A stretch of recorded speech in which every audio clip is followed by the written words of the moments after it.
छैन, मसँग क्यासै छैन भन्छ। त छैन त पैसा अब के गर्ने, ढाँटेर कति लुकाउने, भएको कुरा यही हो।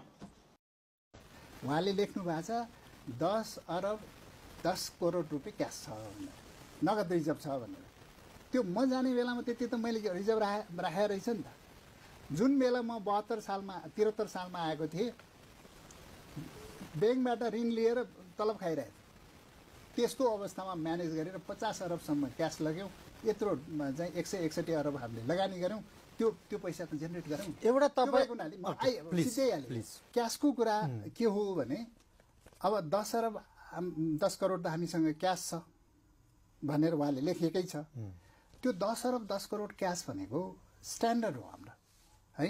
त्योभन्दा हामी 5 अरब ब्यालेन्स 10 अरब होइन, मतलब 2 अरब 47 करोड मौजत मात्रै छ भनेर लेख्नु भएको छ। होइन, त्यहाँ लेख्नु, हेर्नुहोस् न, फिक्स डिपोजिटमा कति छ होइन, त्यसपछि डलर कति छ, चलाउन मिल्ने चाहिँ यति छ अरे क्या। फिक्समा त तपाईँले अब हामी 3टा अकाउन्ट छ, हाम्रो 3टा एकाउन्ट छ अरे। डलर अकाउन्ट छ, त्यो पैसा पनि चलाउन मिल्छ। फिक्स डिपोजिटमा राख्छौँ कि ब्याज अलिकति बढी आओस् भनेर फिक्स डिपोजिट राखिदिनु भएको छ। फाइनेन्सियल म्यानेजमेन्ट हो, किनभने ब्याज अलिक बढाउनु पर्यो नि। तपाईँ कल अकाउन्टमा सबै पैसा राख्यो भने के हुन्छ, ब्याज कम हुन्छ। त्यो भएर नि के सर्टेन पैसा फिक्स डिपोजिटमा राख्छौँ।